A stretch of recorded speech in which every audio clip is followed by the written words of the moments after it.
Assalamualaikum warahmatullahi wabarakatuh. Alhamdulillahilladzi wa kafa, wassalatu wassalamu ala nabiyil mustafa wa ala alihi wa sahbihi min ahli sidqi wal wafa.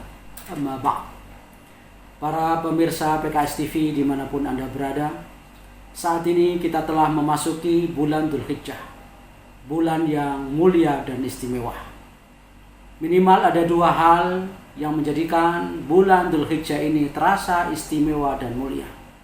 Yang pertama adalah karena bulan Dzulhijjah masuk dalam nominasi 4 bulan yang dimuliakan oleh Allah, yang tertuang di dalam surat At-Taubah ayat 36, ketika Allah mengatakan, Inna iddatash syuhuri 'indallahi 12 syahran fi kitabillah yauma khalaqas samawati wal ard minha arba'atun hurum dzalika ad-dinul qayyim fala tadlimu fihinna anfusakum. Sesungguhnya hitungan bulan di sisi Allah Subhanahu wa taala itu ada 12 bulan saat Allah menciptakan langit dan bumi. Dari 12 bulan itu ada 4 bulan yang dimuliakan oleh Allah. Thalathatun sardun wa wahidun fardun, yaitu bulan Dzulqa'dah, Dzulhijjah, Muharram, dan yang satu adalah bulan Rajab. Dzulhijjah merupakan salah satu dari 4 bulan yang dimuliakan oleh Allah, yang diberi nama dengan Al-Ashhur Al-Hurum. Kenapa dikatakan Al-Ashhur Al-Hurum? Karena saking mulianya, saking agungnya di mata Allah dan di mata Rasul. Dan yang kedua, karena dosa dan pahala dilipat gandakan oleh Allah Subhanahu wa taala kalau dilakukan di bulan-bulan mulia itu. Faktor yang kedua yang menyebabkan kemuliaan dan keistimewaan bulan Dzulhijjah adalah terdapat 10 hari yang pertama. 10 hari yang pertama di bulan Dzulhijjah ini, amalan soleh sangat dicintai dan disukai oleh Allah Subhanahu wa taala. Itulah sebabnya Allah mengisyaratkan dalam surat Al-Fajr, wal fajri wa layalin ashr, demi waktu fajar dan 10 malam pertama di bulan Dzulhijjah. Dan ini sesuai dengan pendapat Imam At-Tabari dan Imam Ibnu Katsir yang menukil dari pendapatnya Imam atau sahabat Ibnu Abbas dan Ibnu Zubair dan Mujahid, dan beberapa ulama salaf mengatakan bahwa makna walayalin asyad itu adalah 10 hari pertama dari bulan Dzulhijjah. Hal ini ditegaskan oleh Rasulullah SAW tentang kemuliaan 10 hari pertama di bulan Dzulhijjah ini dengan sabdanya, ma min ayyamin wal amalus salihu fihinna ahabbu ilallahi min hadhil ayyam. Qalu walal jihadu ya Rasulullah.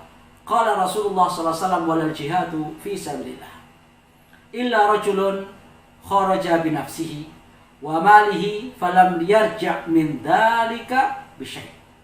Kata Rasulullah, tidak ada hari-hari di mana amal soleh di dalamnya lebih dicintai oleh Allah Subhanahu wa taala daripada 10 hari yang pertama. Kata para sahabat, wahai Rasulullah, 10 hari yang pertama ini bisa mengalahkan pahala jihad fisabilillah? Kata Rasulullah, iya, kecuali apabila ada seorang laki-laki keluar untuk berjuang di jalan Allah dengan jiwa dan hartanya, lalu dia tidak kembali dengan sesuatu apapun, berarti dia mati syahid.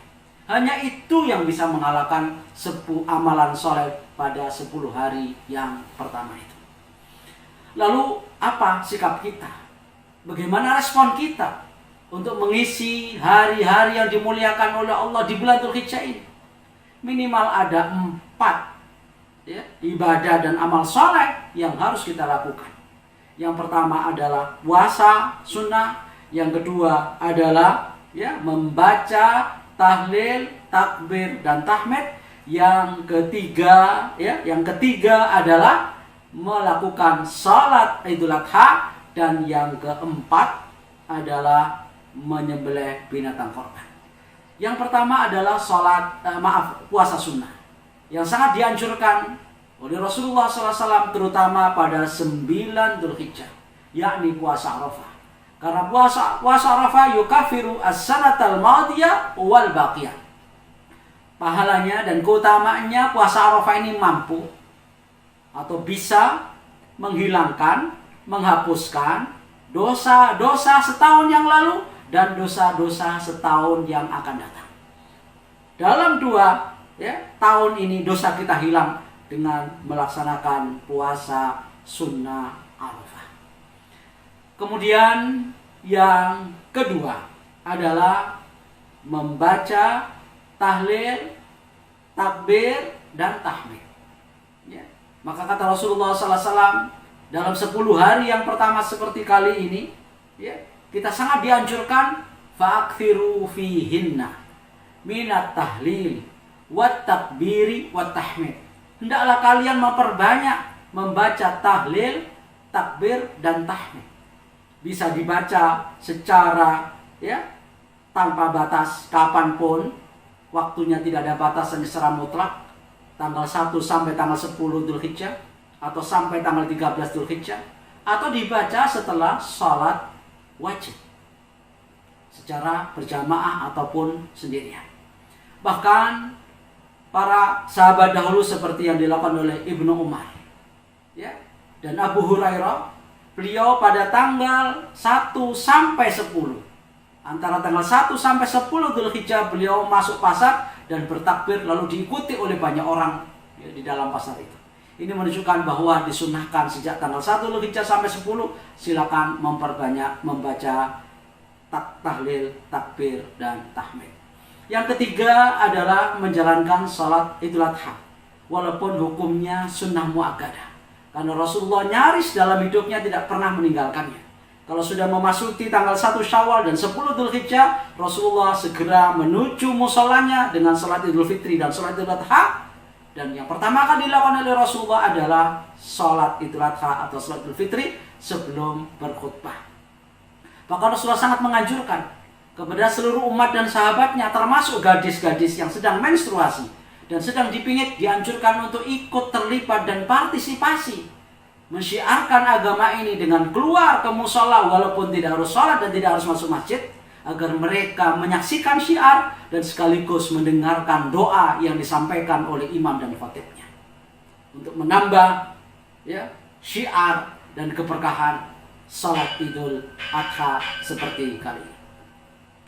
Kemudian yang berikutnya adalah menyembelih binatang korban, di mana Rasulullah sangat menganjurkan bagi mereka yang mampu, sampai Rasulullah menyindir dan mengancam bagi mereka yang mampu tidak melakukannya, jangan sekali-kali mendekati musala kami. Man wajada sa'atan walam yudahi fala yaqrubanna musallana. Barang siapa memiliki kemampuan untuk menyembelih korban tapi tidak menyembelih, maka jangan sekali-kali mendekati musala kami. Sangat memalukan, bisa beli TV, beli mobil, beli motor, beli apapun yang harganya jutaan, tapi menyembelih seekor kambing dan membelinya dan menyembelih atau beriuran 7 orang menyembelih seekor sapi saja tidak mampu. Maka Rasulullah menganjurkan mereka tidak usah dekat-dekat masjid kami atau musala kami. Anda mampu tapi tidak melakukannya. Apalagi dalam kondisi pandemi saat ini, sangat-sangat dianjurkan, sangat tepat kalau kita berbagi dan tetap melayani. Kalau dilihat dari segi sosial ekonomi saat ini, di mana angka pengangguran sudah mencapai angka yang sangat memprihatinkan, 4-5 juta orang menjadi pengangguran baru, dan ini bisa berlanjut sampai tahun depan menjadi sekitar 12,7 juta orang. Lalu angka kemiskinan yang tahun lalu sekitar 25 juta, sekarang sudah melonjak menjadi 26,42 juta orang. Dan ini meningkat secara drastis terutama di masa pandemi. Kemudian ekonomi Indonesia juga semakin terpuruk. Diprediksi akan mengalami pertumbuhan yang melemah dan menurun. Bisa jadi diprediksi minus 0,4 sampai 1%, dan ini bisa berakibat pada resesi ekonomi. Dalam kondisi seperti inilah Rasulullah menganjurkan kita untuk memperbanyak sedekah. Di saat pandemi kita tetap berbagi dan melayani, karena inilah saat yang tepat untuk tetap memberikan pelayanan dan menunjukkan solidaritas kepada kaum muslimin di mana Rasulullah menganjurkan dalam hadisnya bahwa sedekah yang paling baik adalah ketika kamu sedang sehat, ketika kamu sedang gigir, ketika kamu sedang takut miskin, dan kamu ingin menjadi orang kaya. Maka tidak perlu menunda lagi, ya, sebelum nyawa ini lepas dari badan kita. Sekaranglah saatnya untuk berbagi dan tetap melayani, karena saat ini kita sedang dibutuhkan solidaritas kita dan dibutuhkan kepedulian kita untuk menunjukkan rasa cinta kita kepada sesama. Demikianlah, kurang lebihnya mohon maaf. Wabillahi taufiq wal hidayah. Wassalamualaikum warahmatullahi wabarakatuh.